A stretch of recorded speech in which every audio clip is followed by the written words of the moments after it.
The views expressed on this Turnbuckle Tabloid live stream or Turnbuckle Tabloid podcast episode do not reflect the views, thoughts, or opinions of the Rageworks brand, including the Rageworks podcast network, Rageworks content partners, advertisers, and affiliates. Viewer and listener discretion is advised. Hey, this is Jordan Oliver, and you're listening to Turnbuckle Tabloid. 5, 4, 3, 2, 1, 0. All engine running. Liftoff.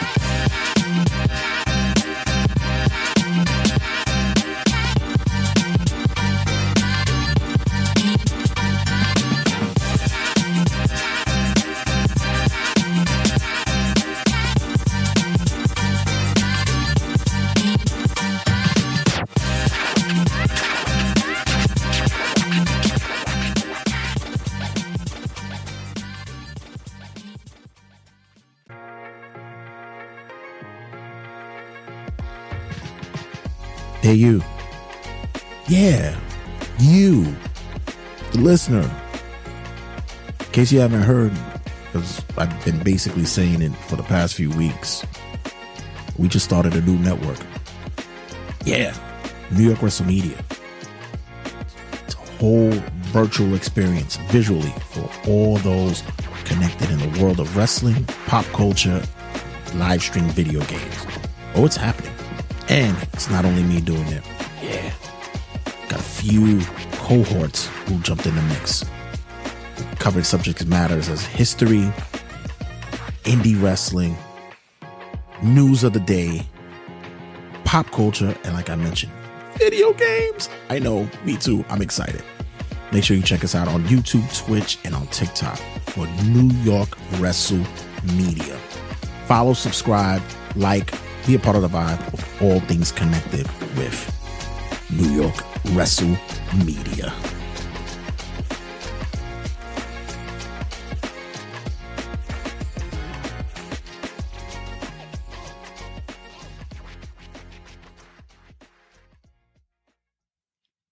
This is Little Bit, and you're listening to Turnbuckle Tabloid. Fuck Jay Santee. Give me that fucking mic! Turnbuckle Tabloid, cutting a promo. Cutting a promo, ladies and gentlemen. This week, we are blessed to have co-hosts of such high volume of content, doing much of the heavy lifting this past couple of weeks on the New York Wrestle Network, Wrestle Media Network. We got our people, Ariana, Not De Grande, and Homework Mike is in the building. Hello. Hold on. And with these two fine people of well-versed histories with headlocks, that's the name of their show anyway, History and Headlocks, they pretty much know their ins and outs of what happened this past Saturday. And I must say that I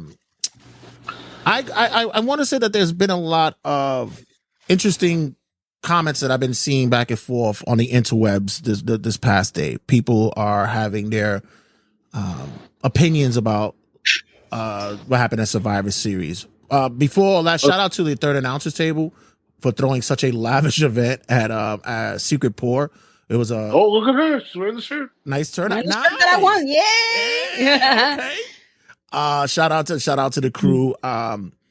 You know what I liked about that place? The freaky entryway. It was very much like a speakeasy. Speakeasy. Yeah. I liked that look. It makes sense now, the name Secret Pour. Right. Yeah, It was cool. Nice event, nice turnout. Hopefully, a shout out to Ariana. I lined her up. We had a wrestling theme battle. And I already had said, okay, you're going up there. This is what I was like, happen. It's setting me up. Yeah. But I knew he was going to win. I knew. And the funny thing was, she swept it. Yeah. Swept the floor with those guys. Supposed to be like 10 rounds. We went like 4. Yeah. I'm like, I knew squashed them. And I had to put Keith up there because shout out to our boy kicking it with the Keith. He's really like, he gets competitive, and like he was really like locked in. He had like a list ready to go. And First victim. Exactly. It's like, then there's Ricky. Then there's the last poor soul. Keyshawn. Shout out to Keyshawn as well. Like guys, like you got to come with the best, bro. Stop playing games, man. Shout out to him, but you make it sound so sad when you say he was so prepared and then first knockout round he can't redeem himself. Yeah. It's she had him lined up. Listen. Their selections were top notch too. You know. Oh no, they had some good ones. Absolutely. But to go if you're gonna do something like this, it has to be. You have to invoke that nostalgia in people. Right. Make them feel like they're in high school or elementary school again, you know? That or the fact that even if they weren't really big wrestling fans, at least when they hear the music, they be like, "Oh shit, that just slaps." I like that. Exactly. When they played Motorhead, the game, people looking around each other like, "Oh, that sounds really cool." Yeah. Yes. But let's roll into what happened at Survivor Series, kicking off the opening of the card, the curtain jerker, as they would say. We had Team Ripley. The Women's War Games? Yes, we had Team Ripley with Rhea Ripley, Bianca Belair, Naomi, Io Sky, and Bayley versus Judgment Day's Liv Morgan and Raquel Rodriguez, Nia Jax, Tiffany Stratton, and Candice LeRae. Just before, while not to say just before, when going into this match, I immediately was going to say, okay, I pretty much knew who was going to do something. You know, I already knew Io was going to do her signature stuff. We had to predict that Tiffy was going to get her time, of course, pun intended. But did the women really bring it to open the night? Ariana, what's your thoughts? It wasn't as good as last year's women's match. Mm-hmm. I was surprised they opened the show with it, though. I really was. I thought they would have opened with one of the non-War Games matches just to warm up the crowd, and then maybe they would have had them in the middle of the show. Right. It did take a while to kind of like pick up. Like those first few with Nia and Bayley and then Naomi, it just felt a little disjointed, all three of them in the ring at one point. But once everyone else started to come into the match, it picked up greatly, you know? Started using weapons and whatnot, doing, like you said, doing their little signature spots and people face to face with each other. It picked up, and it was a good match overall. Mike, the chair shots could have been better. Well, Mike, I was going to ask you first of all before you go into the chair shots. So the first two who compete, they start with 5 minutes, right? Correct, and then every 3 minutes a new person from each team. All right, it intertwines. All right, good, because I think they kind of I think they changed it after the past couple of years about it because it kind of gets a little bit too long after a while. I think it was every 5. Yeah. Yeah, that is a long time. I will say for this one, there was a lot of people saying on the internet that this should have just been a normal Survivor Series match. And you know what? Looking at that, I think the match picked up definitely when all 10 were in there. But as far as the opening, it was very slow. I mean, you have Nia Jax throwing these weird chair shots where I don't understand what these women's problem were. It was like they would swing, stop, and then be like, oh yeah, shit, bang, and then hit the person that's supposed to hit. It was like either you want to swing the chair or you're not supposed to swing the chair. Well, you know, it's not their fault. It's what they're told to do. I mean, not for nothing, Naomi had the most dangerous weapon on her head, her birthday hat. She couldn't poke somebody's eye out. She couldn't start doing a running unicorn thing. Right. Oh, I thought you were talking about the toilet seat, which I It was funny because I hear you scream, "Is there a toilet seat?" And all of a sudden I see there's a toilet seat in the ring, and they put it on each other's heads. Yeah. And when you put, and can we talk about how Nia Jax looked like the Cowardly Lion from The Wizard of Oz? She looked gorgeous. Yeah, I'm telling you, her hair was the most over thing than anything else that was going on in that match. That hair. It was until Rhea Ripley got in the match. That was the most over thing in this whole thing. Well, I mean, let's be honest. It's Rhea Ripley. God damn it! Representing the House of Black. Oh, honoring the House of Black. Yeah. Her husband too. Yeah, that looked awesome. That and very Marilyn Manson vibes. I was getting. I was kind of into it. I was getting that as well. I was wondering how long she was gonna have that face mask on because it was like it reminded me of the Undertaker, Phantom of the Opera thing. So I was thinking maybe that's her protective mask. But as soon as she got in there, it was like 2 minutes in, and then boom, it's straight off. Yeah, I thought it was like just a piece covering her regular one, the one that she's been wearing on TV, the black one. I thought she was going to take it off and just have the regular black one on. And she's still doing the stupid headbutts. Meanwhile, that's what she's injured for.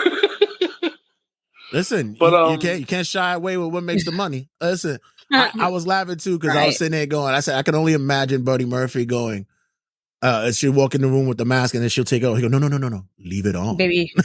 Leave it on.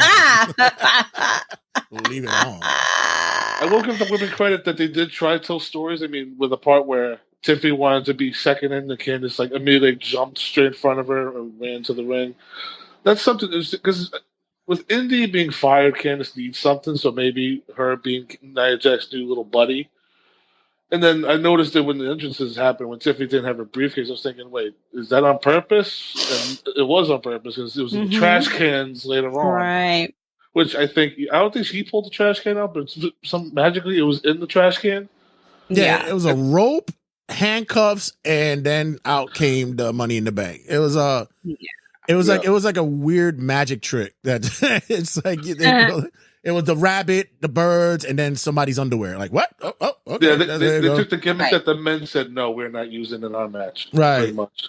And they had Liv and Nia on the mat, and then Tiffany, of course, teased who she's gonna cash in on. And you had the fire extinguisher being sprayed in everybody's faces.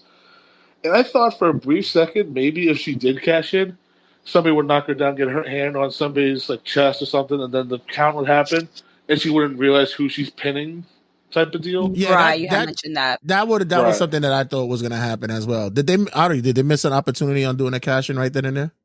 I think they did. I think that would have added a lot more excitement to the match if she would have been able to cash in at some point.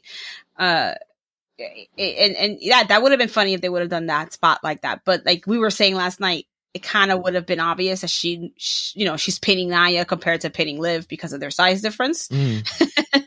So that probably couldn't have pulled that off if they had done that. But I really wanted to see her cash in on Liv. She has to cash in by the end of the year. Yeah. I don't want to see. The thing is, I could see them doing a Mania cash in with her, but it's like we've seen it so many times already. Yeah, we have. I mean, when you look at the women's landscape, because now they're doing mid-card titles in 2 tournaments at the same time, Tiffany is kind of in that mix where you could give her the U.S. title, but she has a women's world title guaranteed, so it doesn't really... Right. Like, I mean, if she would have cashed in on Liv, go to Raw, and maybe build to Rhea and Tiffany for Mania, because Liv... I think Ari can agree on this. I'm sick of the Liv Rhea thing. It's overplayed. We need to move on. Way too. It's been going on for what? Well over a year.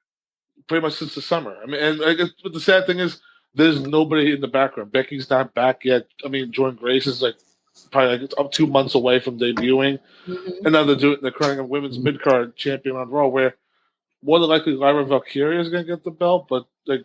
I mean, Io Sky has a championship match. God only knows when they're going to do that. So, so much limbo on the Raw side for the women's.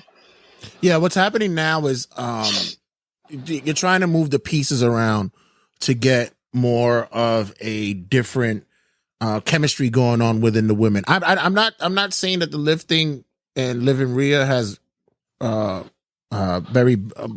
much buried itself yet.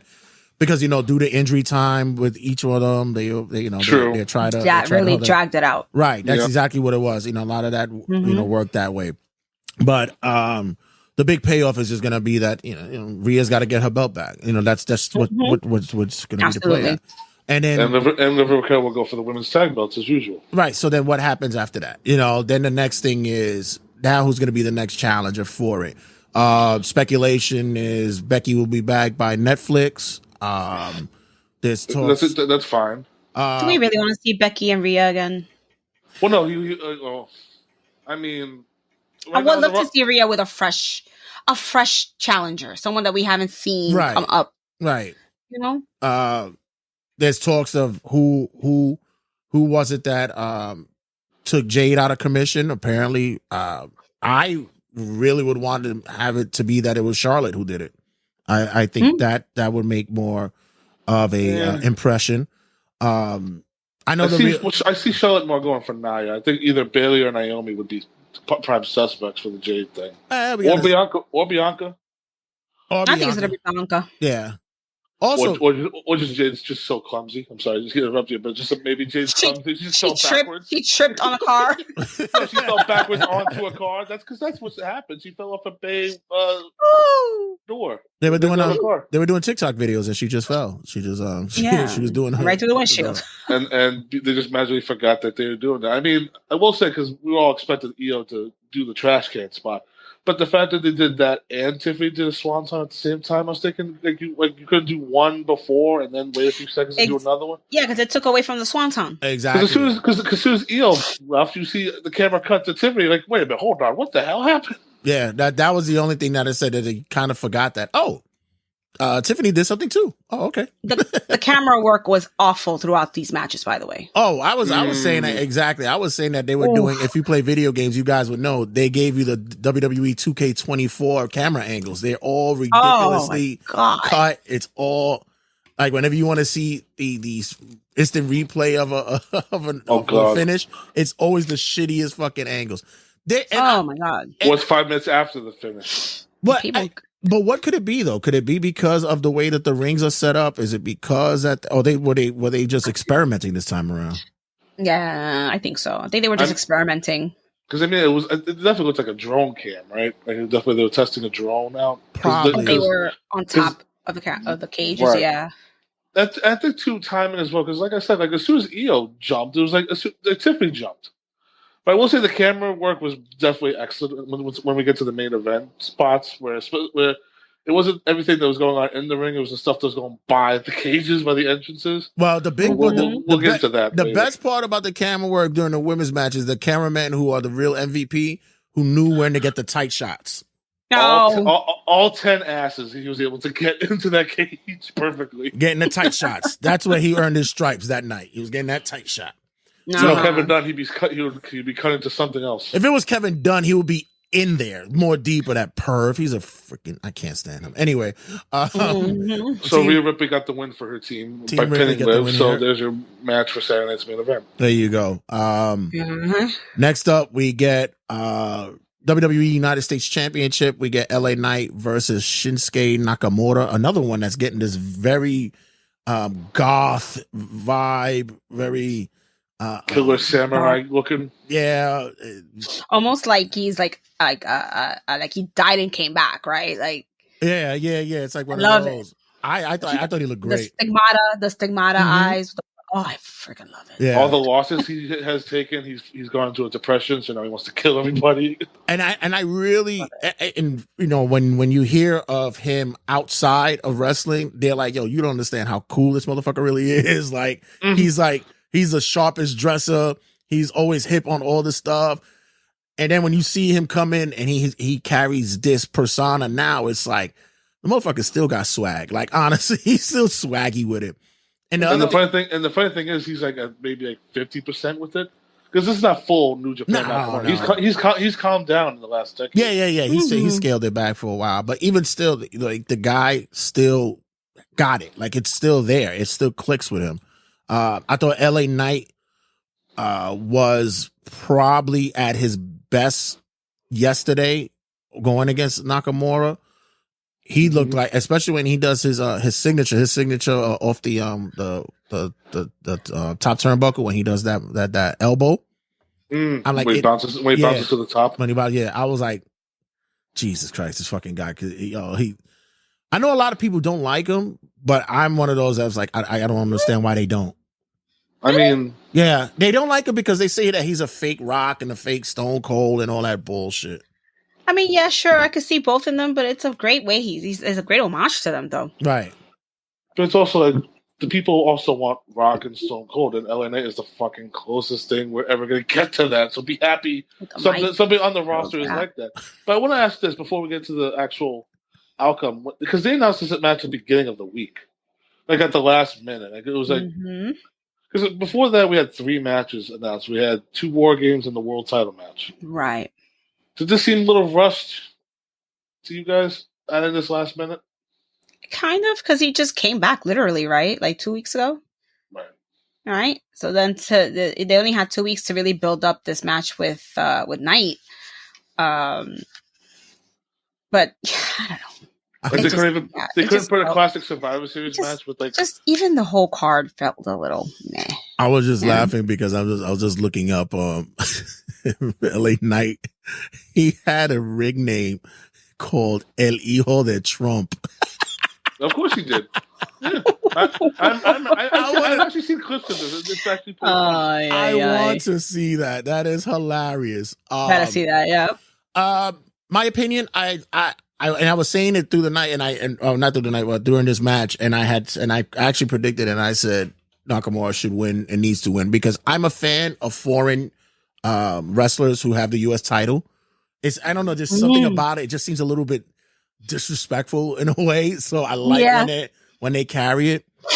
So it was always like to see, especially when the European title was out, like you saw like D'Lo Brown with the European title. It's like, what do you got that for? Get out of here.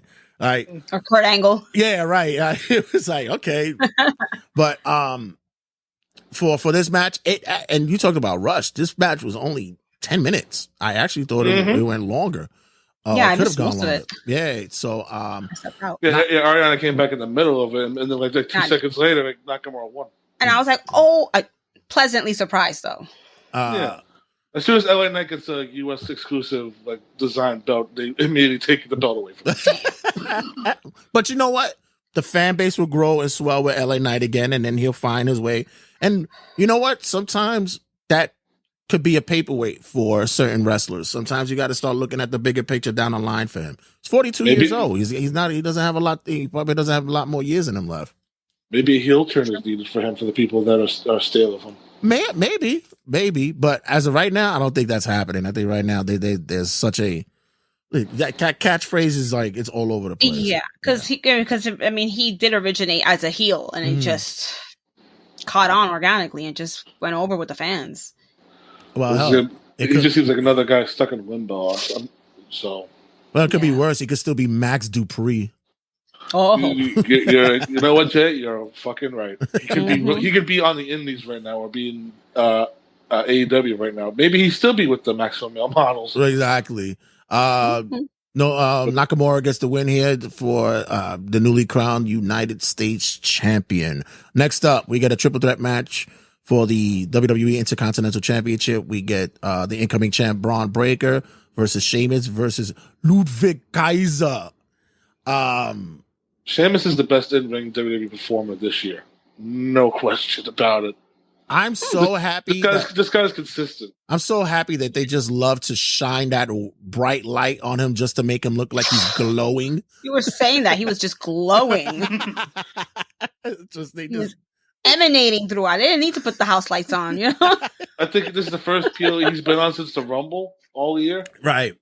Really? Wow. Yeah. I mean, that just shows you how precious these PLE spots are. And you know what? Again, this match was made pretty much on Monday, but these three tried to kill each other. So you see the scars that Sheamus showed afterwards. I mean, that Shillelagh thing. Sheamus never won the Intercontinental title, right? Correct. Oh, okay. All right. So. That's his goal. He wants to be the Intercontinental champion. Okay. Mm-hmm. The one belt he hasn't held yet. And Mike, you said it correctly. They tried to fucking kill each other, and I love it. Kaiser is something special. You know who's a big fan of him? Undertaker. Yeah, I heard about that. Yeah, Undertaker really, he says the guy has a real, he's like a second generation or third generation wrestler himself. Right. So, and he's got his real sharp wit about the business. He knows ins and outs. And to play the snarky, sniveling heel that he is translates so greatly in the ring this day and age. And keep in mind, this is a triple threat match, and two of the guys are supposed to be heels. Like, they're supposed to be. But Braun Breaker is technically defined as a tweener because he barks for the crowd, and then he tells little kids to shut up when they tell him he sucks. But he's like, so it's one of those weird things where Braun Breaker is definitely destined for bigger things, but I feel like WWE doesn't know what position to have him at yet, so they put him in the tweener role because this dude is charismatic as fuck. I mean, he can make a crowd cheer for him and boo for him for any day of the week. Charismatic. He has a fantastic look. He's great in the ring. He really is a total package. He's a hybrid of his dad and uncle. Yeah, it's crazy because I remember when he first came in NXT, and he was green. because you saw that he was still working through it. But then that fast, he just got it. And it just was like crazy.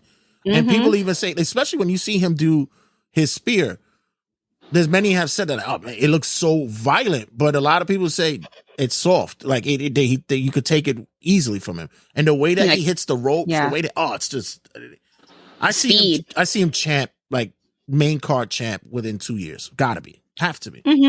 Yeah. Absolutely. I still remember the thing when Braun was running the ropes at Stand and Deliver, and the ring was physically shaking. Yeah. Just how fast he was bouncing off the rope. I was totally expecting Braun to do the whole run around the rings and do the spear spot, but no, he went only halfway.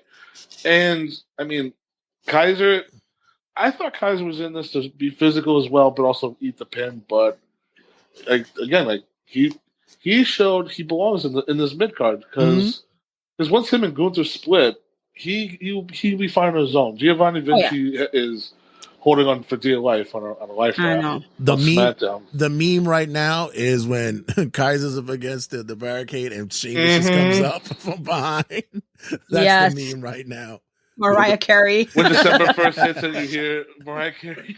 That's funny. But once again, just to double back on the Intercontinental Champ who just retained, Braun Breaker, honestly, is like it's shocking to see how this kid has grown. Even Kevin Nash on his podcast, he says, because his son and Bronson used to play with each other. They grew up with each other. And when his wife found out that he's like, wait, Bronson's a wrestler? And he showed her, he goes, oh my God. It's like amazing. But yeah, Bronson retains here. Braun Breaker retains here. And I have to say that I'm happy with it. I'm good. Sheamus will get his time soon enough. He'll finally be able to get that triple crown that he's been looking for. I think so too. Probably Mania. Yeah, hopefully. Next up, we get for the World Heavyweight Championship, we get Damian Priest, also known as Ariana's future husband, going up against Gunther. Let her have the floor first. Oh, please. And that's what I was leading up for. I was sweeping up the front so she could walk through it and handle it. It's yours. All right, listen, I am getting sick and tired of Finn. I'm done with this whole Finn Damian feud. Like, they should have had this. Let's complain about the thing that didn't happen in the match. The fact that Damian didn't win. And let me tell you, a lot of people online said that he got fucked over in this match, that he should have won. Just saying that. Anyway, but this whole Finn, we got to wrap this up already. Agreed. Wrap it up. Because first of all, Finn is a tag team thing is annoying. Yeah, and then he's got a tag title with JD, but they don't even acknowledge the fact that they're tag team champions. Only 2 defenses. They don't have by them minimizing that. It just devalues the whole tag division, in my opinion. Agreed. Like, if you want Finn to focus on a feud with Damian, then take those damn belts off them. Put them on another tag team that is worthy of defending them from time to time. They aren't going to be distracted with singles feuds. And let them go. Let them just go. And wrap it up already. It's a 4-man stable and they can't do the Freebird rule? You don't put Carlito. Like you have Dom and Carlito sitting there doing nothing. Why don't you give them the belts for a little bit? Let them run with it. I was more I'm always with the whole the heels drag out their title defenses because that's what heels do. But I agree. In this time and place, yeah, it's getting a little bit annoying. We gotta move away from it. They don't really need the titles to show that they're a strong faction, if you want to say.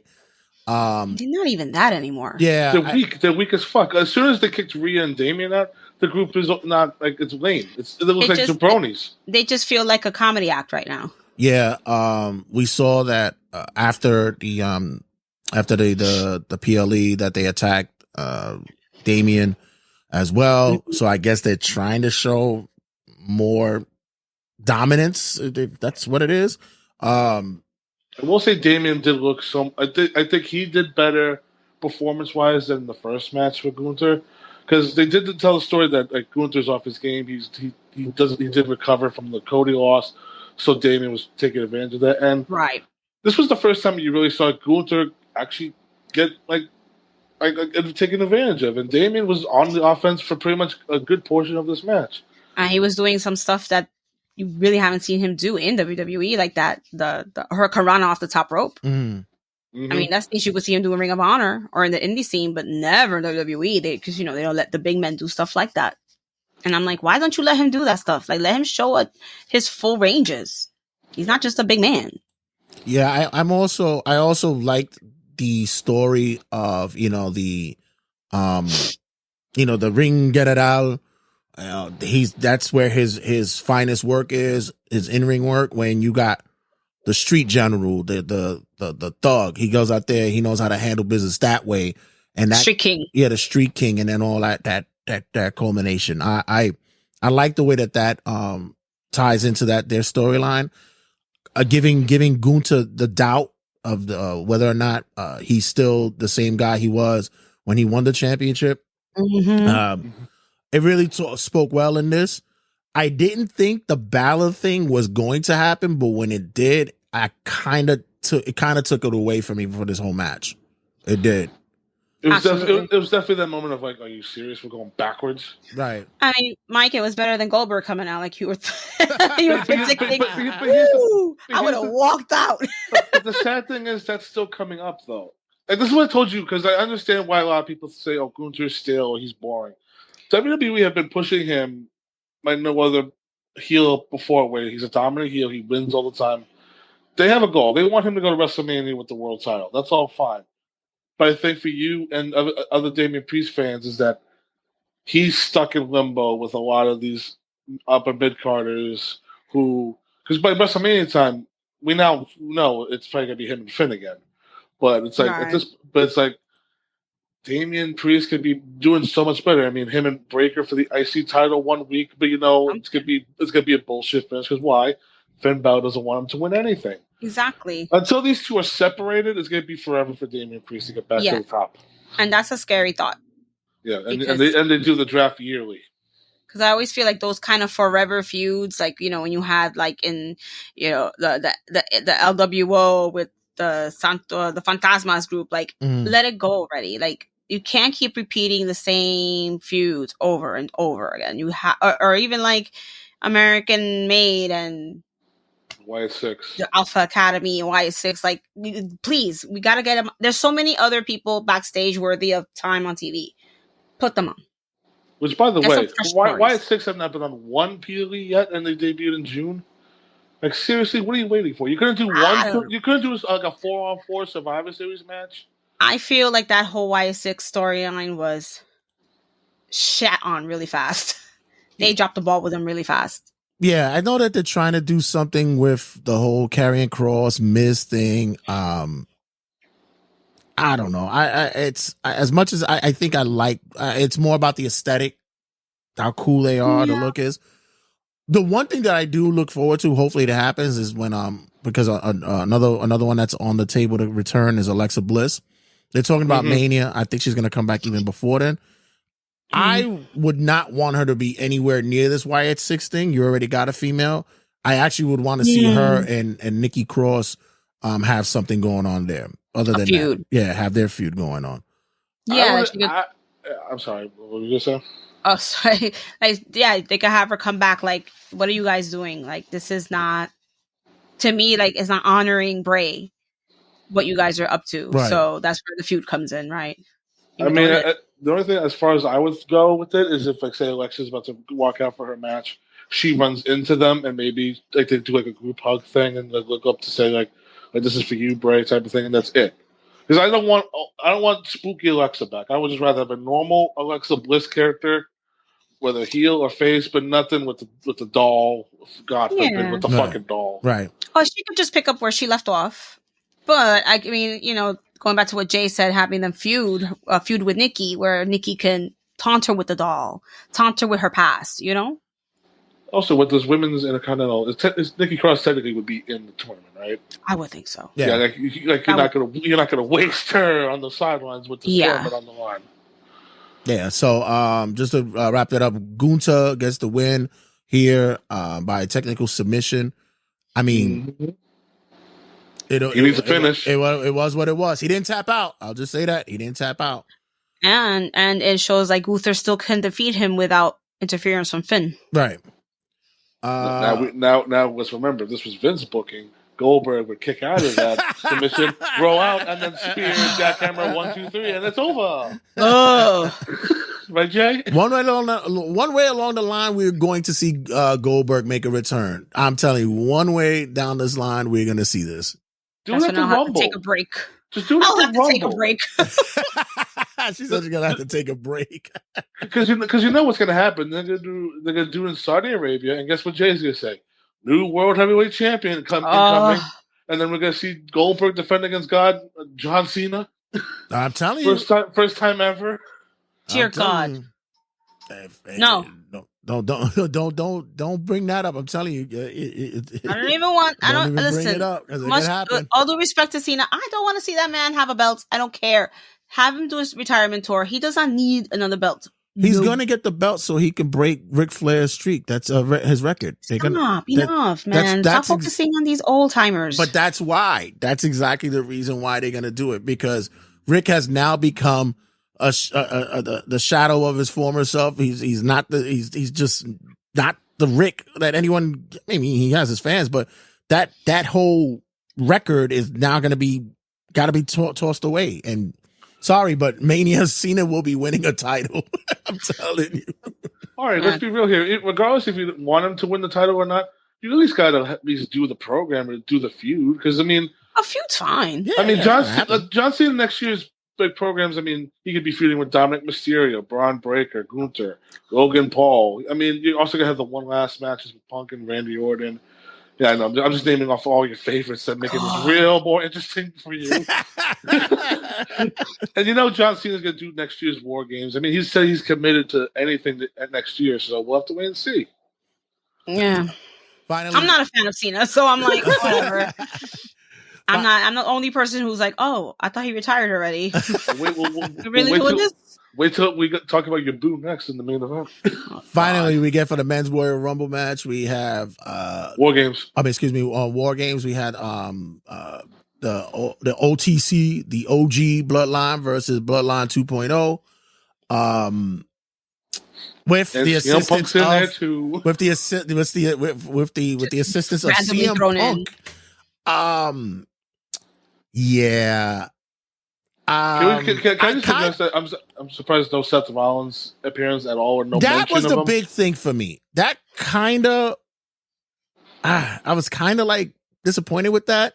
Not only that, but also the outcome. The match itself was hands down fucking great for me. I was all in it. Everything was well. Shout out to Jimmy Uso. I heard he broke his toe during that splash. Out of all things, he breaks a toe. He must have hit it really hard. We'll get into it. But Bronson Reed doesn't do tsunami off the top. Both of his legs are probably broken. Jacob Fatu probably has a torn ACL. God forbid. Hopefully, it's nothing too serious. But a broken toe. But that's what happens when you wrestle in sneakers. You got which toe? They didn't specify. It could have been the pinky toe for all we know. No, he said the big toe. Oh, the big toe. Oh, hey, listen, God. Those things never set right. You can't put a cast on it. All you got to do is tie it to next to the other toe and wish for the best. So, God. Yeah, there's no cast for a toe break. Yikes. I'm gonna say. The drama, it was there. I was feeling it, especially with the Roman and Punk tension that's still there. Everybody knows, of course, the big part of him ready to come out first. Roman did the hell hand gesture, and Punk was like, "Man, fuck out of here." he broke his way through. Why was it that they blacked out the screen? Anybody know? Because Punk ran to the Solos team and started antagonizing them. I think he pushed Bronson's face, and all of them were trying to get out of the cage. I think there may have been a stream issue, just like the glitch for a second. That's what I think too. Okay. But I love that Colslock report. CM Punk gets into on-stage fight at pay-per-view. Oh, which I wanted to see when Rhea came out. I wanted her to stand in front of the cage just to wait for Liv to come out. That's what I wanted to see. That would have been cool. Yeah, Yeah, but instead of going in the cage and wasting the 3 minutes, just stand idly by for Liv to come out. who was it that somebody the Keith, he said Rhea should have took the cage and tipped it over. Tipped over Liv's cage. That would have been hilarious. Not for nothing. I wouldn't be surprised if they do that spot, but yeah. Jey Uso got the big main event last entrance, which I think shocked a lot of us. But not for nothing, they're telling the story of he wants respect from Roman Reigns, and Roman Reigns is kind of like this is weird with the Roman Reigns character. Like he's still the same asshole, but he's kind of being a nicer asshole now. Like I don't get it. Yeah, like he's giving them their space to show what they can do. Like yeah, I was a dick, but come on, help me out. Well, at least Jay came in wearing the proper attire. He got the memo. So he got the email like, dude, color coordinate. We got to color coordinate here, bro. You're not in the Crips. You're black. No more blue. We're here. No more blue at least for tonight. No blue tonight. So I will say also too that Solo's crew, that all of them wore all black. So I was like, thank God none of them are wearing red, because that's what you kind of love about War Games, when all of them color match. But of course, you have CM Punk in the corner there wearing whatever the hell colors he wants to wear. His panties. So I will say we had Jay start with Tama Tonga, which pretty much is a dream match for a lot of people. Right. Mm-hmm. And the two best people you can start. Then Bronson came out, and then Jimmy came out. Then it was time, and then it was about to be Tonga Loa, and then Solo said no. Jacob goes. So then Jacob went in and he killed the greatest tag team in WWE history, the Usos. Which was a smart move. It was smart planning. He took so many super kicks that Jacob, by like the sixth one, he did the kip up and then just like fucking screamed and took them both down. And then it was time for, I think CM Punk was ready to walk in, and then Roman put his arm in front and said, no, Honorary Us, you go. So Sammy went in, did his thing, nothing really happened. And then Tonga Loa came in, nothing even more happened. and then I love how they kept panning back to Punk and Roman, because they're both on opposite sides in the corners, and they're doing this whole staring at each other thing. They look like a couple that had a fight. Right, and then one of them in the elevator going to the hotel room just mad because somebody said some dumb shit at the bar. And Roman's the wife standing there like. I love somebody put a speech bubble above Roman Reigns' head, and him looking at Punk going, really? Cassius Ohno for the Shield? I saw that. But eventually Roman was ready to come out, and then Punk just speed walked out that cage and pretty much just said, I'm in there, and Roman was in the cage for even longer. Then Solo came out, and Solo locked the cage from the inside. So pretty much from that point until Roman climbed into the cage, we had a good 15 minutes, or 7 minutes, and then they go, ding, ding, ding, War Games officially begins. And even I heard Jay go, now we start? After all that carnage. And it's always funny, too, because once all 10 are in, then the match officially starts. Right. Remember, Roman is not very much known to be climbing cages, so we pretty much knew it was going to take some time for him to get up there, but he's probably like, damn, making it work. I was thinking like do like the Aquaman jump through the cage, but I was thinking that's not gonna work. You just gotta bounce your head off the stupid cage. Nah, it'd have been crazier. He'd have just went underneath the apron and just burst out in the middle of the ring. You know what? If he rolled under the ring and you didn't see him for a while, and he burst through the middle part, and just went, "Hi, bitch." Actually, would have been a cool visual, right? Yeah. Then you had to stare down between Punk and Roman, and then Paul Heyman had to come out and say, like, you guys have to fight together. You're one family. You're the bloodline, blah, blah, blah. And then all hell broke loose for the final part. We talked about Bronson Reed.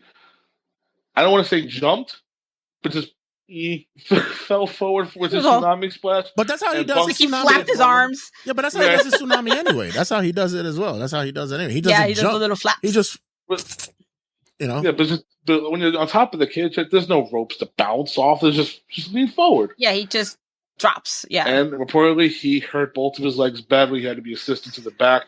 Because once that happened, he rolled off into the corner, and you did not see him for the rest of this match. You just saw him sulking to the corner.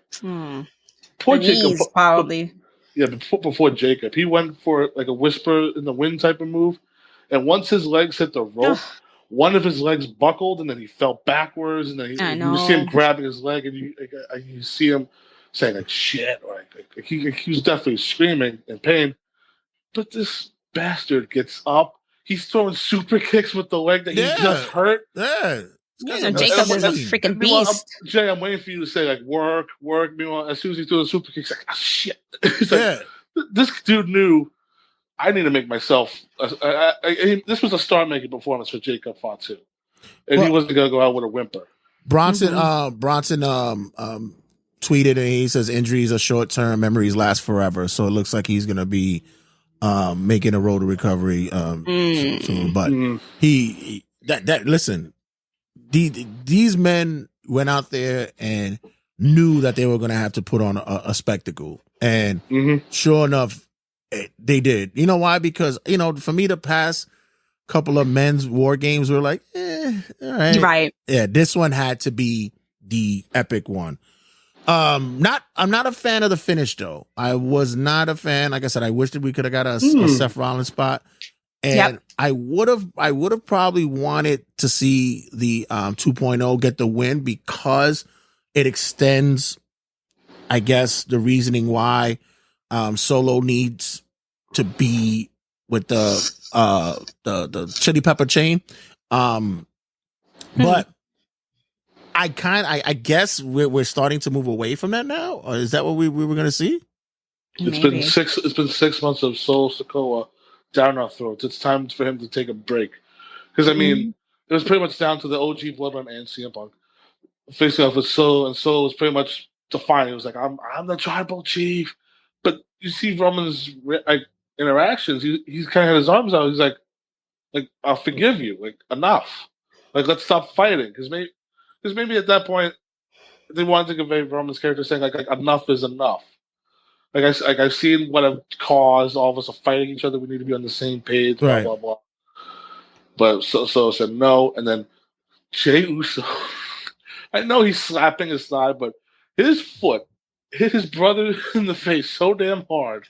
It was like that was personal. That was a receipt for all the bullshit in the past couple of weeks. So super kick, haluva kick, GTS, and then Solo doing this wacky sell where he's bumping off the ropes, and then he goes into the Superman punch, and then Roman and CM Punk and the Usos and Sammy win. We had the moment where Roman and Punk handshake, and then you had all of them throw up the ones, and Punk's going to sleep. Yeah, and then the fireworks go off. I ain't mad at him for that. I ain't throwing up no damn one. Yeah, but I love that. Was it. Did you see at the press conference when Punk is sitting there? He goes to Sammy, he's like, "You lost to Johnny Knoxville at Mania? Like what?" Yes. Like, you know what the best part was? As soon as he got to the table, he goes, "Anybody have muffins?" What a prick. But we get the OTC, the original Bloodline, get the win here. 41 minutes, almost 42 minutes for this match. Didn't feel like it though. Actually felt okay. Like it didn't seem like it dragged. There was a lot going on. And they're taking their sweet time before they went up the air. I mean, they went up like they did the replay. They were walking up the ramp, and then they posed again. You're like is somebody's music gonna hit? Is the lights gonna go out? Like what's about to happen? And nothing. They just went off the air. Yeah, remember this happened last year around the same time, and someone made their return. So that's what everybody was at the edge, like, who's going to come out? Oh, you fucking bastards. I mean, it was either Rock or Rollins coming out for something. Right. Yeah, the Rock's in Hawaii, though, promoting Moana. Exactly. Yeah, did you see this ridiculous costume on him? It looks like the Disney World version of it, and like about to put the big Maui head on him. It's like ridiculous looking. Really? No, he's not wearing the head though. It's his hair. Or they put a wig on him. But I'm just saying the body shape that they have. Oh yeah, well you'll see how Maui's built in the movie. Yeah. You're waiting for them to put the big head on him because he's freaking Maui's built like freaking Solo. Just wide and solid, you know. I mean, let's before we wrap this review up. I mean, what do we see next? Does Solo get the boot? Does Jacob say, "I don't love you no more, Solo"? You loser. You suck. I don't know. It depends because if Jacob is injured, that might, if that is their goal, that might actually put a dent in that. Right. For this part of the storyline, I think this is over. Roman, I think so too. I mean, it's got to be. Well, Jay got to go back to Raw. Sammy's got to go back to Raw. I remember me and Ariana talking about this. Like, wait a minute, isn't like half these guys on the Raw roster? I'm like, yeah, Bronson, Raw guy. Right, Bronson got to go back. Jay, Sammy, and Punk are Raw guys. Yeah. So unless they start implementing trades, since they wanted to be such a sports heavy kind of promotion. Oh, Jay, knock it off. You're forward thinking. They don't do that right now. By the way, speaking of sports, did you see that AEW brought back the records again? They did just knock it off. Yeah, they've been doing that again. Yeah, they're doing it again. They were talking about. Sorry. What are you going to say, Ari? No, I was catching up on Collision and Rampage earlier, and they were mentioning how Harley hasn't won a single match yet. Yeah, they were focusing on that, and she still lost to Thunder Rosa. But they're focusing right now is like, is she ever going to get a win? That's kind of like when you're watching a baseball game and they'll say this pitcher has struck out 8 batters in a row and has not given up a single home run in the past 3 innings. Deep to center field and gone. Right. Thank you for jinxing the fucking pitcher, you ass. All right, guys, gonna wrap it up here for our Cutting a Promo Survivor Series edition. Big shout out to our people's History and Headlocks. What do you guys got planned? What's the next episode? Next up, we're gonna be talking about Saturday night's main event.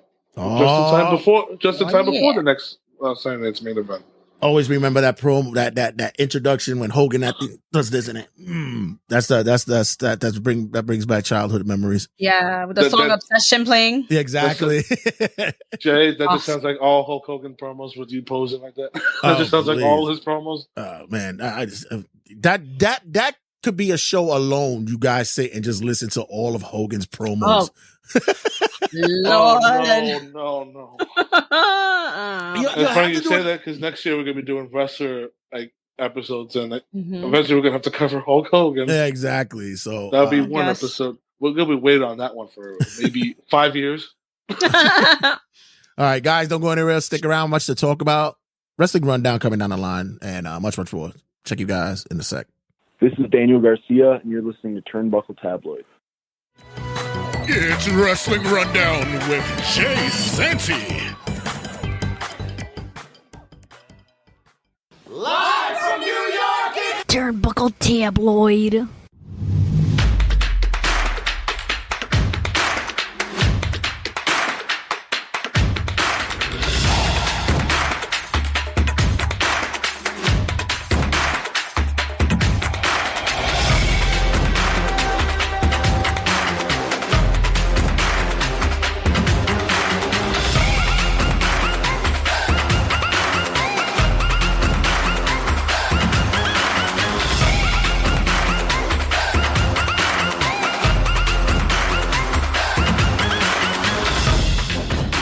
It's been a minute since I've done some news stories. I've been trying to accumulate a lot of stories because it had been running a little bit slow in the past couple of weeks or so. So I said, let me just get enough on the table because sometimes when you do news stories and you only got like 4 or 5, it just goes, eh. But the crew is back and I got a lot on the table this week. There's been a lot going on here. Of course. Just in time too because I'm free. Yeah. No more overtime for me. Yeah. Wait. Mike is back. Wait, you got to think about it. Wait. Yeah, Mike got to think about it. Mike is back, and Ariana's here as well for the Wrestling Rundown. And as always, I'm the Norm McDonald of this segment, and this is your Wrestling Rundown's weekend update. Kicking it off this week, did you guys know that Travis Scott was crowned the new hardcore champion? Oh, God. Yeah, sure. With that very nice looking hardcore title that looks nothing like the original. I mean, he's providing the new Raw song for Netflix. This is you scratch my back here. Here's a hardcore title. I mean, of all the belts to give him. Yeah, I've never been a fan of them giving these title belts to celebrities. So just another one for me to be like, really? Are you a fan of them giving it to like sports teams champions like that? No. I'm not. Keep the wrestling belts for the wrestlers. Make them mean something. Well, make sure you don't have any stock in Fanatics then, because those are the ones who are doing the giveaways. You know what the insane thing is? Those legacy belts or the sports team belts, they look so good. Like they could be on their own. If you put your company logo in the middle of it, it'd be looking fantastic. So you're saying that we should get a New York Wrestle Media belt? We should get one. I mean, I want Turnbuckle Tabloid, a third announcer's belt. We'll see that. Actually, History and Headlocks would be good. You guys could run a trivia contest and see how that goes. By the way, Mike. Oh, here we go. Those questions were the most outlandish. You would have to be a wrestling geek. I mean, a historian. I don't even think Cornette would have probably, or Brian Last would have known those answers. Can I tell you what really happened last night? Because Mark came up to me and goes, give me those History and Headlocks trivia questions. I go, okay. So that's what I did. And meanwhile, all those questions I gave you for the trivia part of last night were in the DM.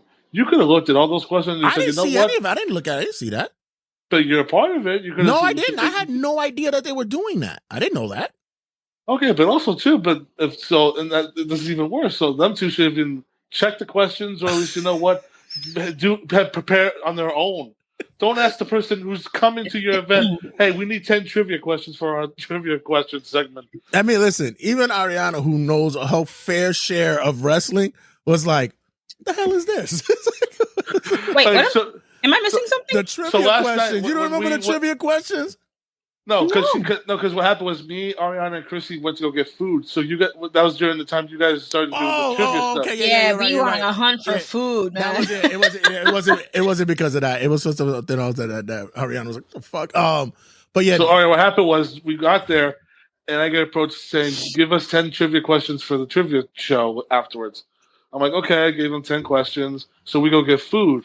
Meanwhile, one of the questions was like, when The Undertaker debuted in 1990, who was on his Survivor Series team? Name all 3. Everybody was like, what? $1 Million Man. Yeah. Uh-huh. That's as far as you would go. I can't remember the rest. Shit. Yeah. Here's your clue. Honky Tonk Man. Yeah. What, Greg Valentine? And you're correct. Oh, all right. Oh, there we go. Lord. Jeez. And then we come back, and then all of a sudden I hear Jay, like he's confronting me. He goes, like, you suck. You're never doing this again. That was horrible. And I'm like, I gotta see the whole list. You gotta send me the list of questions. I gotta see them. It was, and you gotta think about it. You have to think that there's novice wrestling fans in the building. So like a lot of them would not be able to like even go back that far. Just like their parents were still children. Right. So here's your 2 responses. 1, the people that were hosting should have been better prepared and came up with their own damn questions. And 2, you should have told me, because I actually told them, wait, do you actually know the answers? And they go, no. So I was like, so tell me to stay when you're doing it, and I'll help you. But meanwhile, we went to go get food, and I hear nothing from them. And then all of a sudden, you're up my ass, be like, that was horrible. You're never doing trivia again. That was fucking horse shit. And I was like, Jay, what did I do? I wasn't that cutting. Let's just say that I was just more perturbed at the fact that I was like, you would have to be like deep into like wrestling history to even know any of the obscure questions. I think. Meanwhile, I get home last night, I'm thinking, what did Jay want? He'd be like, when The Rock debuted, what was his original wrestling name? Right, or like that would be Dwayne easy. Johnson's known as the right. Don't remember little softballs. Yeah. Throw the softball questions out there. Finish the word. Blank said so. I think the only one who really was getting into was Ricky, and good for him. I think Keyshawn was had a little insight in it as well. Everybody else was like, next. So speaking of, but you know, the thing was, I didn't read the room that well because I was thinking I was the usual people. Half the room is people ready for the shit after the right. Stuff. So whatever. Speaking of reading the room. Never give me trivia. So apparently, and speaking of belts as well, apparently belts is a unbanned word anymore. They weren't able to say belts under the Vince McMahon regime. Now you can say belts. They were only to be known as titles. Because belts are what people wear for their pants. Exactly. But apparently, when you wear a strap around your waist. Vince was so ridiculous with his rules. My God, like, what's the other one? Like, you can't say hospital. You have to say medical center. Medical facility. Medical facility. You couldn't say wrestler or wrestling. Sports entertainer. Right. Meanwhile, this is what they are. Like, come on. Right. Yeah. I mean, I still remember when Cody was on Miz TV and Cody was saying, "I'm sorry, but I'm fighting for belts and I'm a wrestler." And Miz was like, "Those are no words." And, you know, the Miz was given garbage to say that. But It was like, good. No, oh my God. Oh yeah, there you go. These two stories are tied together. I know it's already been a couple of weeks past, but Tyson Paul, we saw that, and then the Netflix issues, which had people concerned about, wow, are we going to be seeing these kind of issues coming up when WWE transitions over to Netflix? I've been already seeing the memes, and it's when The Rock enters the ring, if you smell, and then you got the whole buffering circle. Yeah. I don't think they're gonna have that. They had 60 million people watching the Jake Paul Mike Tyson fight. So I don't think Raw is gonna have that many people on there. But do you guys think there will be? I was about to say, you think they'll have 1% of that is being Raw viewers. Right. Yeah, right, exactly. I mean, if anything, this taught Netflix that they got to up their servers. Mm-hmm. Yeah, definitely. They're scrambling now. I think they're the last time they had a live show was the Tom Brady roast, and that held up pretty well. But surprisingly, that one was extremely perfectly. But then this one, like you said, 60 million people are tuning in live to see an old man fight a former Disney TikToker. Oh God! And and you didn't expect crashes or like outaging. Like, I mean, it will suck if those moments do happen when Raw happens, when something big's happening. It's like 1, 2, error. Oh. And you're like, oh, damn it. It comes back and like you don't even know who won because they already went to the back. The next match is starting. That was the greatest finish in wrestling history. If you missed it, you're a sucker. You're a sucker. So speaking of the fight, we were watching. It was myself, brother AJ, and the Will. We were at the Seneca, and we're watching it on my phone, and they had it on the big screen, and it kept going in and out, and we were fine. It was running great on that. We were 5 minutes. We were 5 minutes ahead of them. So by the time the match was over, we were closing up our bill, and they were like, "Yo, the fight ain't even over yet." I said, "It is to us," and we just walked in, closed the bill, and left. It is to us. Yeah. I will say the two women before that fight was excellent. Oh, the women's fight. Oh, definitely. Yo, my girl got robbed, man. They robbed her for her title. But I speaking of Tyson Paul, very wrestling style of boxing match. It just. Oh, I know where you're going with this. Yeah. They want them to do WrestleMania. Well, I've heard that. I heard that there's talks about that as well. But the fight itself, like you could tell, like it was choreographed. There was times like if Mike wanted to light him up, he had him, and it looked like he was just holding back and just, hey, I guess, took the payday. But that's what I said. It looked very wrestling choreographed to me. But there is talks of possibly seeing Tyson appear at Mania, maybe have an interaction with Brother Logan. Who knows? We'll see. The one idea I heard was Logan and Jake versus Mike Tyson and John Cena in the tag team match. Oh, God, let's move away from that, please. Women's IC title will be crowned at the upcoming Saturday night's main event. Are we excited for this? Yeah. About time, honestly. About time, yeah. I'm glad that they've introduced both belts almost simultaneously. Mm-hmm. That's been one of my biggest complaint is when are they going to have a women's mid card? Like you have a speed belt, but you can have a women's mid card.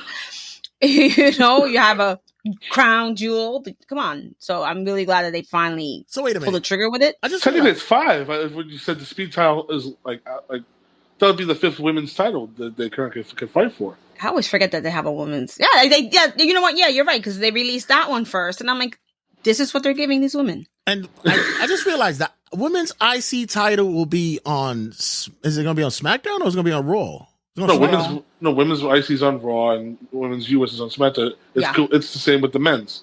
Okay, but they're crowning the IC title. No, they're crowning the US at Saturday Night's main event. The US is Saturday. Okay, right. They're just starting the announced IC one. title, right? Okay, that's right. I had to mix up. Okay, good. I was Bailey, Chelsea Green, and Michin have advanced so far for the women's. Okay. For the US title. Okay. So we'll be good for Michin. I mean, this woman needs something. I would actually love to see her win it.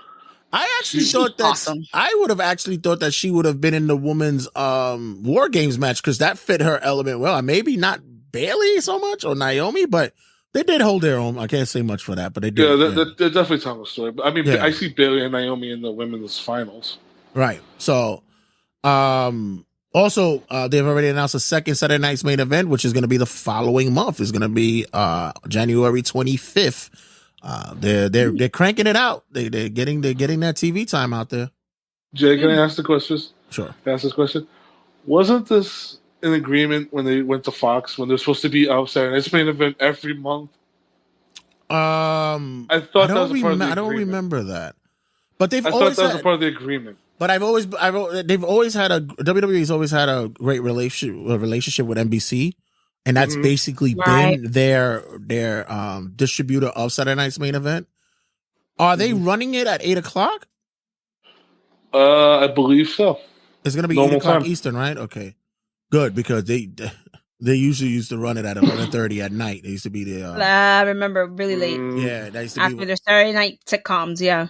Yeah, when Saturday Night Live would be on hiatus for a couple of weeks or whatever, that's when they would run Saturday Night main event. So, we're gonna see. They still like to keep that relationship with them going. So I think that's why it's there. I don't know. Do you think monthly will be too much? Yes. I think so. Yes. I think they should have done the quarterly like they did back in the day. Right. 4 episodes, 4 specials a year. But you know why they're doing it monthly now? Because it's their build up for Mania, and then after that, I believe they're gonna go back. They're gonna go to the quarterlies again. That's all it is. Yeah. And it's gonna be on NBC, not Peacock. No, it's gonna be on NBC. No, but it'll be NBC and Peacock. It'll be both.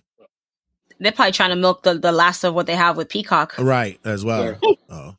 Let's also remember too, because they're doing Saturday Night's main event, 1 week of television, and then I think they're taking the rest of the year off. I think that's what I heard. Because right now they're giving wrestlers like time off for the holidays now. Oh, you're talking about for December for TV? Yeah, for this month. Because I mean, there's no other PLE. This is just it. Yeah, because this technically would be the last PLE of the year. And remember, Rumble's not going to happen until the first week of February. It's not a January show anymore.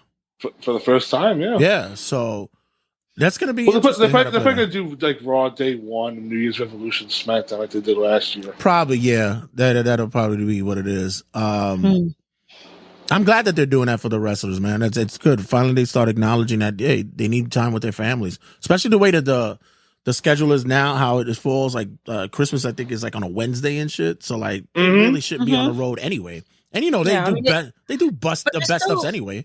They're still doing the holiday tour, though. Right. They'll have the 26th. Yeah. Yeah, they'll still do that, but I'm saying like they'll film like an episode of Raw and SmackDown a week. Yeah. Like that same night the week before Christmas. Right. Yeah, that's what they should be doing, yeah. But and also Saturday Night's main event, they're doing Cody and Kevin. I mean, that should have been, I think that would have been a Survivor Series thing, but I actually saw me. I was like, so who won? Like I missed the Cody match? Who won? And I'm like, I thought the match happened after the men's War Games when we left to get food. And I'm like, but who won? And I'm like, who won? No one's like, who? And then I realized, oh, wait. The match is tonight. They did the live events. They're big money grabbers because everybody buys a ticket for their kid to go, hey, we're gonna go see WWE for Christmas. So I know my brother who lives in LA. That's what they've been doing for the past couple of years, is that they go and that's their Christmas gift to my nieces. They'll go to the shows and stuff like that. So it's a big money grab. They're not giving that up. They ain't stupid. Yeah, I used to do that. I used to do that with the kids when they were younger. Yeah. And remember the report of them cutting down house shows starting next year. So. Right? Yeah, they're gonna They're minimize that. cutting down house shows, and now they're making the workers have to pay for tickets for their family instead Did of you comping see them. that? That's that'd be a good thing to cut start talking about now, because that was very interesting to read as well. Because they're doing so well, and that doesn't make sense to me. Yeah, I have that on the rundown here. WWE talent restricted from comp ticks. That's fucking greasy. Poor Granny can't come to the show anymore. No, what they're doing is that rather than give them the comp tickets, they're sending them a link so that they can go get the tickets elsewhere for a reduced price. Right. What a fucking that's a and the dog fact shit that move. they're like, because we're doing so well, we have to do that. But if you were doing so well, you'll still be able to get those comp tickets away. I That's think a little weird to me. That was a weird excuse. I think that might be a TKO thing, TKO Endeavor thing. I think it might Getting be greedy. that. Yeah, I think that's exactly what that is. That's shady though. I could understand if they didn't want to give comp tickets to like photographers, because they used to do that back in the day. Right. I had a couple of comp tickets through a photographer that was a friend with a friend. Right. But the wrestlers themselves and their families, like, it just feels So weird. you mean to me. Damian Priest? Abuela can't go and see him at the Garden because Abuelita. yeah.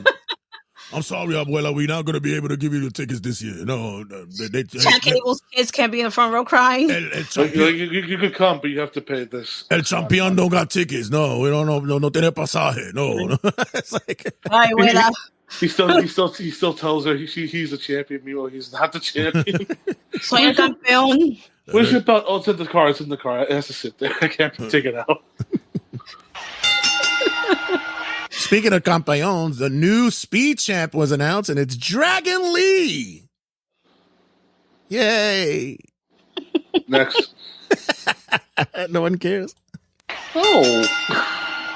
Did you hear all the? I know Ariana has probably heard some stuff. She was at Defy and GCW this past weekend. Did you hear all the drama that's going down with AEW and such, and GCW with the whole bookings of venues like Hammerstein and stuff like that? It is a whole work. And then Effie goes on his podcast and starts bashing Shao Kahn for it's just who knew it would get this catty? And then I think I had told you, Jay, Ali Catch acknowledged the whole mess when she cut a promo on during GCW on Friday. Wow. Blaming Effie. She was blaming Effie. You know, they're feuding now in GCW. So she's like, it's his fault that we're missing out on having a really big star on the show. It's all so I'm like, work.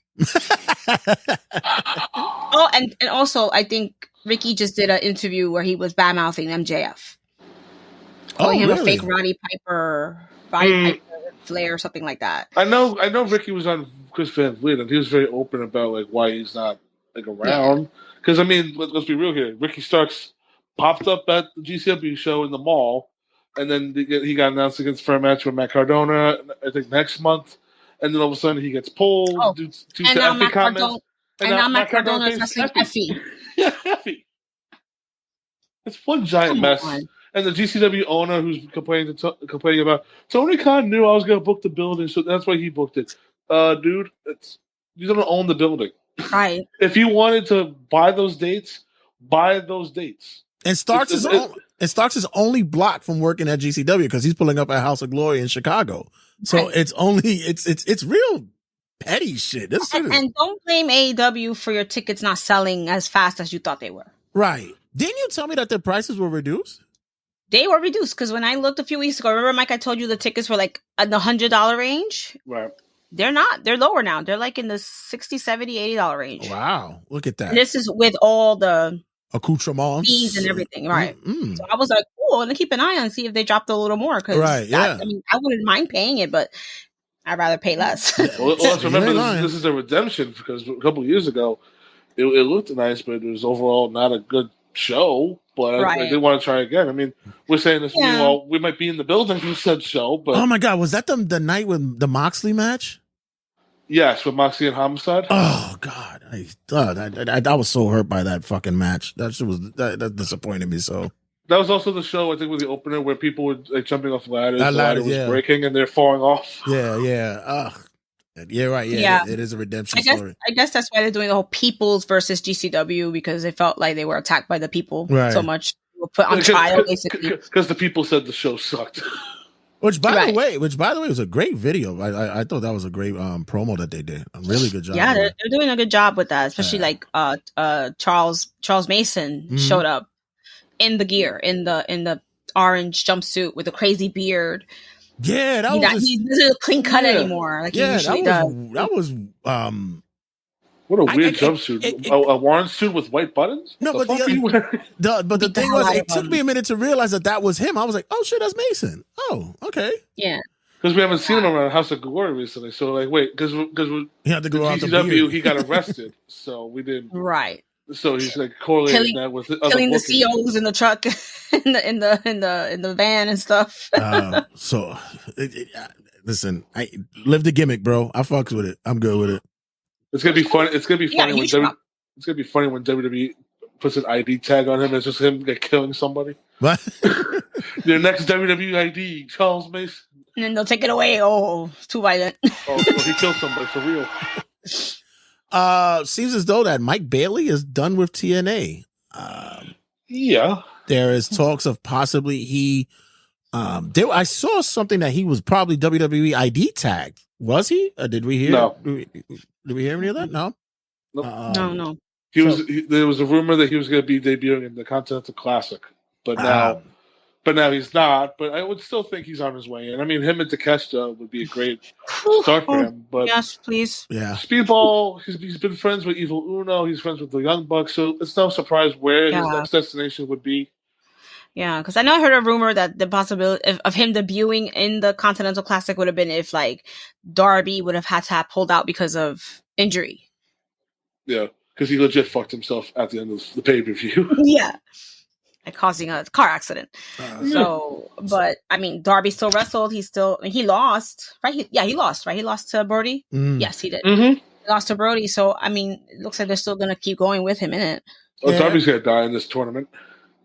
Well, then apparently it looks like they probably recruit him for the House of Black because Brody's been kind of I think so. Yeah. I think that would be a cool. I mean, he's already in gear for it. Might as well. He has half face paint, and he just needs to go forward with it. He has to look, and he's insane. So, speaking of, but Speedball going to AEW, I mean, it would be a perfect fit. Yeah, definitely. Yeah. Speaking of being WWE ID tagged, Kylie Ray has been WWE ID tagged. This is her second go around with the company. Last time she was with the company, she was there for a couple of weeks and left. And due to her mental health conditions, apparently she's gotten herself back in gear, and seems as though that ripping raring to go. What's your thoughts about Ari? What's your thoughts about the WWE ID thing?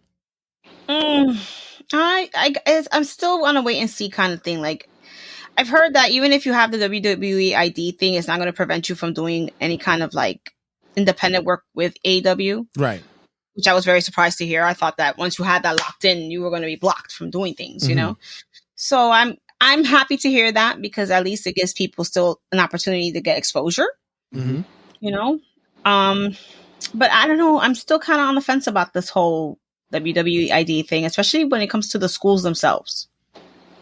So, what the thought process is, from what I've been reading, is that this is a form of like a mentoring system for wrestlers coming in that's in the indies, so they can know exactly how to price themselves, the etiquette, how to be able to go from promotion to promotion. They teach them stuff. And then with the wrestling schools, it's basically, it's not a minor league system to say, but it is to say, like, you know, like Rikishi school or Cody school and such, that it's like, you know, if you're going to go somewhere, this is probably going to be your first way in. WWE needs to be sticking their foot in stuff like this. That's just me. Yeah.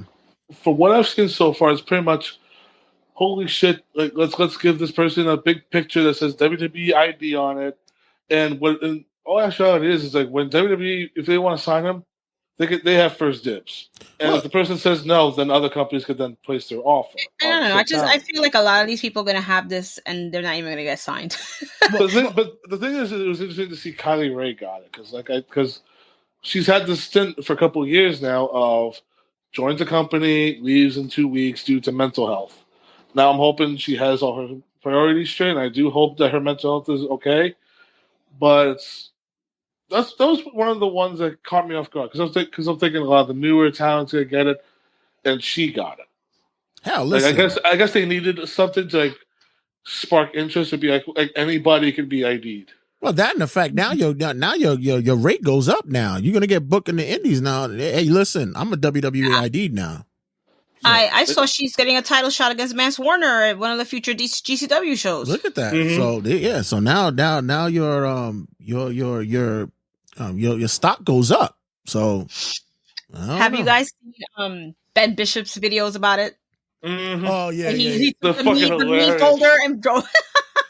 He's awesome. He's got the awesome. He's got the Performance Center shirt and all that stuff going on. You guys are like, get out of here. Anybody wants advice? I'm free. He's so fucking hilarious. They clowned him. Right. Going back to Netflix, apparently Raw will be going rating 14 starting Netflix. Some may say that we're going to get a little bit more risque. No, they're not. Triple H is just saying, yeah, we're just going to put the 14 rating just in case certain things slip out or certain things do fly out. Guys, your thoughts?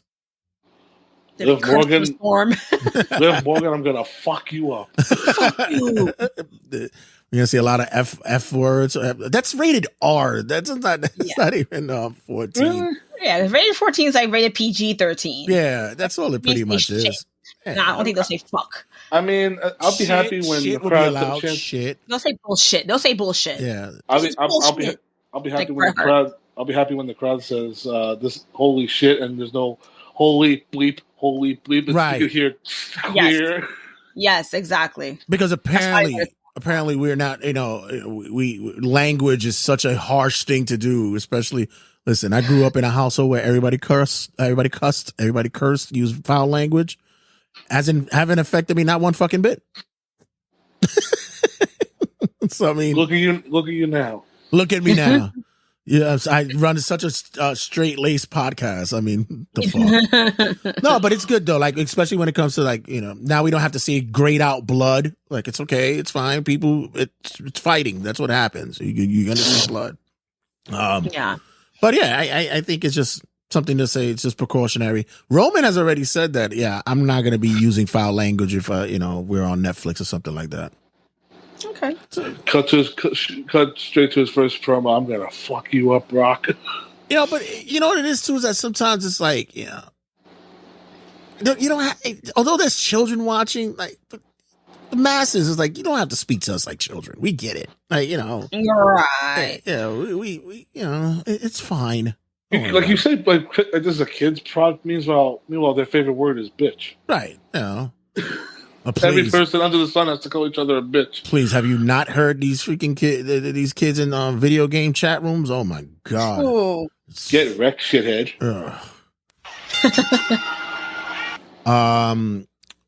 Two condolences. Our condolences go out to Rey Mysterio, who he himself lost his father this past week or so. Shout out to Ray and Dom and the whole family. Condolences go out to them. And to Vince and Linda, who are finally announced as separated, condolences go out to them. I mean, I sworn that was announced a while ago. I thought it was implied when, I think, who was it? TMZ, I think, questioned Linda about something about Vince, and she was like, I don't know, I don't care. Right. And there's a thing last year, or maybe 2 years ago, that Vince was having a big party, and they spotted his girlfriend come into the girlfriend. Yeah. Yeah. I mean, Linda's doing better. I mean, she just got a new job that she probably doesn't deserve. Oh, please! Did you hear that? She gets the position for Department of Education, and they're like, "Oh, well, she has a degree in education." No, she has a degree in French. Yeah. Parlez-vous français, motherfucker? Anybody can have a degree and say, yes, it's in education because I learned something. I can teach you. Exactly. I can teach you French. Yeah, right. All of our children are going to be speaking French going forward. How do you do with what are you doing with a French degree? Like, and then you're running a wrestling promotion. Ariana, it's good to have friends in high places. Well, it's good because she was able to speak to La Resistance or the Rougeau brothers. Next. And Rick the Model Martel. Speaking of petty, but from early on, Jesus. Oh no. WWE files a trademark for Edge, and I believe they're filing a trademark for Captain Charisma as well. Okay. So bitter. Wow. How dare they? If he really wanted it, he could have used it, right? Like he could have used it in AEW. He took Metalingus, right? So right, but he said it himself. He just wanted to be Adam Copeland. He didn't want to carry that with him. He wants to reestablish himself as himself. So I don't know why they jumped. I think maybe they already had it. It was expiring. They re-upped it. Right. Yes, you could use it with like video footage from the past. But you know what the funny thing is about the Captain Charisma one? That was one that Christian tried to create trademark way before he went to TNA, back in 2005. Right. So it's like the second charisma. So it's like the second time around they want to make sure he doesn't take that fucking nickname. I mean, I don't even think he would have done it. Look at him now. I mean, his character wouldn't it's not like I'm the best father in the world, Captain Charisma. It wouldn't make sense. That's all he is, yeah. But like Edge, I get because they built they made a name off Edge for 20 years with him with that, so that makes sense. Listen, the Cope is going to be just fine. He's all right. He really doesn't need. He doesn't really need all that. Jay, I physically want to throw up. The Cope. You know what? I'd rather WWE give that up and let him just be Edge Copeland. Oh, please. You guys want to guess who was the top merch seller for 2024 in WWE? Jey Uso. Number one? No. Ari. Cody? Cody's at number one. Who's at number two? Ari. Your buddy. Who's buddy? Jay's buddy. CM Punk? No. Who you got, Mike? Is Jay number two? No, Jay's not number two. Number two is Roman Reigns. Oh. Okay. Number three. Is Jay in the top 5? Number 3. He's number 3? No, I'm asking who's number 3. Oh, so wait, it's Cody, Roman. Is it Punk? Punk is 3. So it had to be Punk at that point, yeah. At 4. That has to be Jay. Jay is at 4. And at number 5. I'm gonna say Rhea. No. Not active on the roster. Not. Is it like Stone Cold or some nonsense like that? Somewhere around Cena? there. John Cena is at number 5. Can you imagine he's still selling merch and that's insane. Well, they're hosting that show. Well, Jay, they have that red T-shirt with the door on the back. They need to make sure people have that in the arena when he comes. And I have yet to see anybody wear that. Because it's not time yet. It's not anywhere. When the fucker comes around, they're saving it. Exactly. Rounding up it's in mint condition, no stains, no wrinkles. Still in the bag. Yes. I can't wait to put this shit on. You don't know if it'll fit right. January 6th on Netflix. I'm gonna pull that John Cena shirt out and wear it. Grown men looking like little boys wearing this shit with the hat. Oh god, it's so embarrassing. The wristbands. It's so cringy. Rounding up the top for the top 10, Liv Morgan was at 6. Oh, I didn't know. Wow, Liv. Okay. Really? Rhea at 7. L.A. Knight. Yeah. He's at 8. Number 9 at Randy Orton. Interesting. I haven't seen a lot of his merch like that. Okay. And finally, Ariana's future husband, Damian Priest, was at 10. Wow. They need better merch for him. They need women's merch for him. They really do. Women love him. Yeah. So as for all the speakers for the women. Yeah, I mean, when you see the amount of thirst in his posts about him, what are you talking about? How are they not capitalizing on making women's t-shirts? Like, no, I would love a women's fit. All right. He has CJ Perry, he has Kaden Carter. He's fine. No, I'm saying the fans, but the women need to leave him alone. He's fine. Yeah. He has 2 women. And his brother, apparently. Right. I was a gay lover. Yeah, I'm like, oh, Lord. That's a different subject. Yeah, we had talked about it before. Formerly known as Xia Li, she signs with TNA. I think that's a great fit for her. Speaking of TNA, did you guys hear who made a debut at TNA recently? Matt Riddle. Riddle, yeah. That's finally. I think that's a good fit for him. Next world champion, right there. Yeah, definitely. I could see that. Or X Division champion, right? Yeah, I'm still in the loop with TNA. I still follow what they're doing. They just need, like I said, they still got to work on finding another distribution. I know Access owns the company, but they got to let them go. They got to do something. They got to get on mainstream TV so that everybody can get on it. National, yeah. They got to release that. I have a friend who wants to watch it, and like she can't get it. She can't get it on her provider. Oh my God.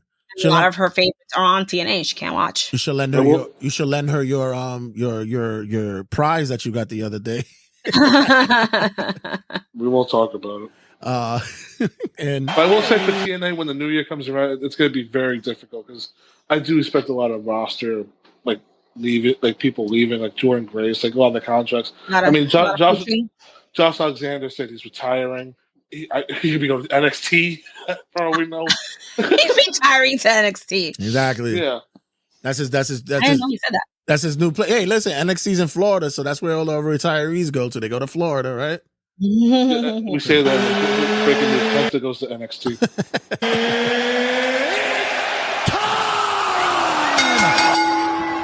And finally, to close out for the main event, I just want to have your thoughts about we're leading closer and closer to Raw going on to Netflix January 6th. We are preparing for a big launch. You guys' thoughts on the possibility who makes returns? What's going to be the big build up to this? Are we going to see major moves with the rosters? What's your guys' thoughts? Mike, what you got? As far as for who's been announced so far, I mean, they're pretty much advertising The Rock, Roman, Cody, all your SmackDown stars for Monday Night Raw. I mean, you know what? But that's the thing. Every time Raw has a new season premiere, everybody on the roster, regardless of Raw, SmackDown, or NXT, are definitely going to be on that debut episode. I mean, I do like somebody's idea that they pitched to have John Cena's first match on Raw against CM Punk. Mm-hmm. Do that in the main event. I do expect a lot of NXT call-ups too, because both shows are going to be 3 hours going forward, at least for 6 months, right, in the year. So they definitely need roster spots. As far as anything big, you know what? I'm going to take a wild guess and say Brock Lesnar makes his return. Oh, okay. I think Brock Lesnar makes his big return to WWE. As far as what he does, confront Gunther, because I'd rather have that over Goldberg. You sure? Because I mean, Goldberg is ready to go. Yeah. Goldberg's the one that's going to pop up on Raw. He's the one that's show his face. Jay's such an advocate for Goldberg because he knows he's like 2-0 with him on predictions. No, but Adi, you're right. It's going to be Goldberg. It's going to be Goldberg. Gotta be. It's got to be. I mean, I don't know. I heard with Brock, they're like legally, it's still not happening. Right. Still up in the air for him. I wouldn't bet any cash on him showing up. The Rock, I think that they have to jump on having The Rock on the first episode. They should even announce it. I mean, he's on the fucking advertisement. Yeah, thing. So he definitely has to be there. Roman Reigns too. I mean, like they pretty much spoiled everything they're gonna do. I feel like if they have one in the back pocket, it might be a Goldberg or Brock or somebody crazy like that. Just like womp womp. Are they still going 3 hours, right? Yeah. That first episode will be 3. I actually like the 2-hour format. Yeah, and it's. I mean, yeah, it goes. It pretty much. It's very smooth. Yeah.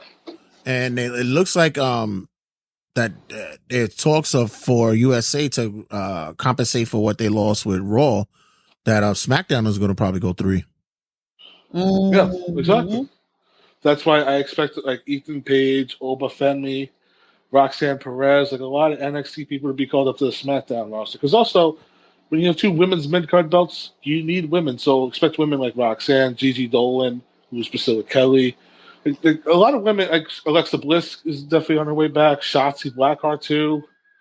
Like there's people on like waiting for the new year because they're definitely for this next month. It's definitely on a standstill on what they're gonna do come January. That's what they do.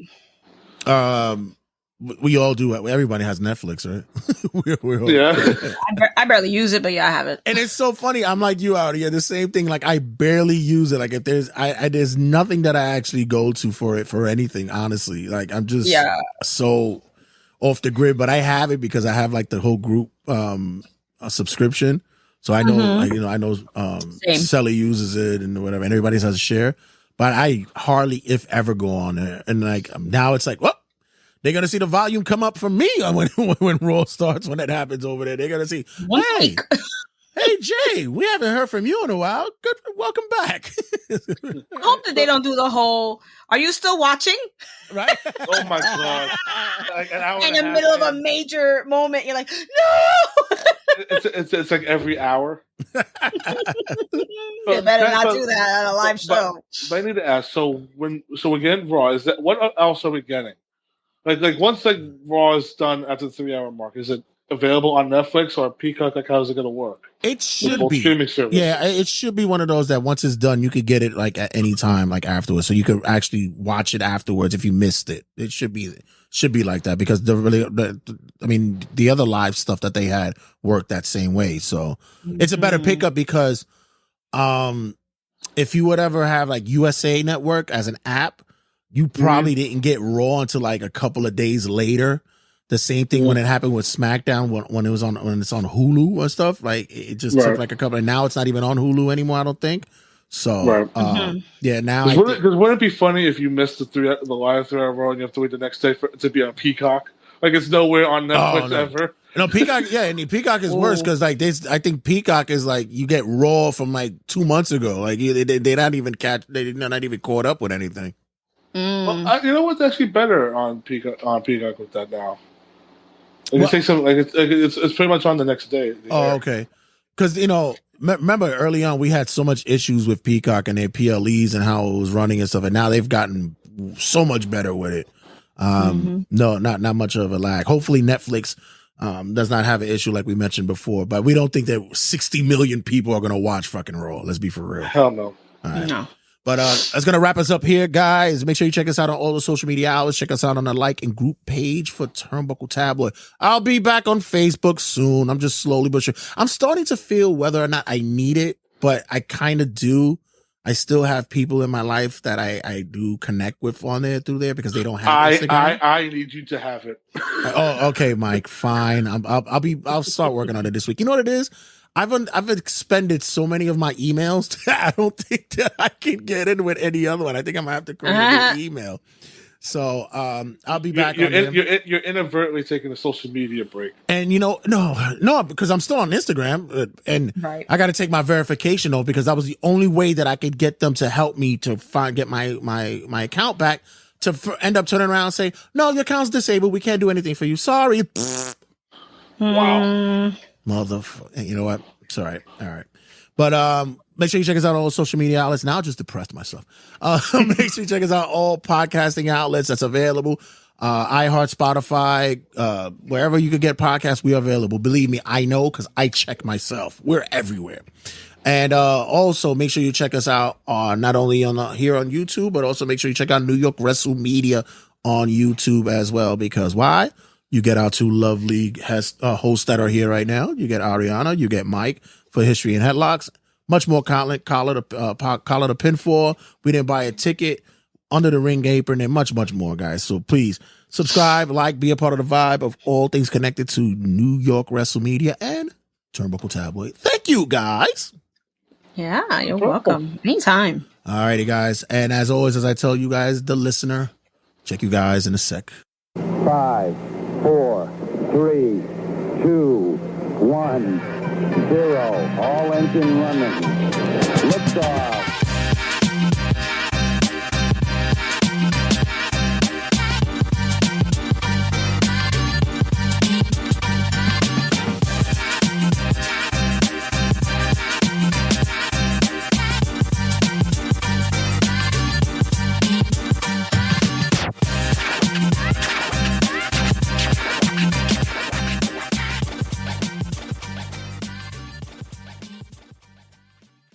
Turnbuckle Tabloid.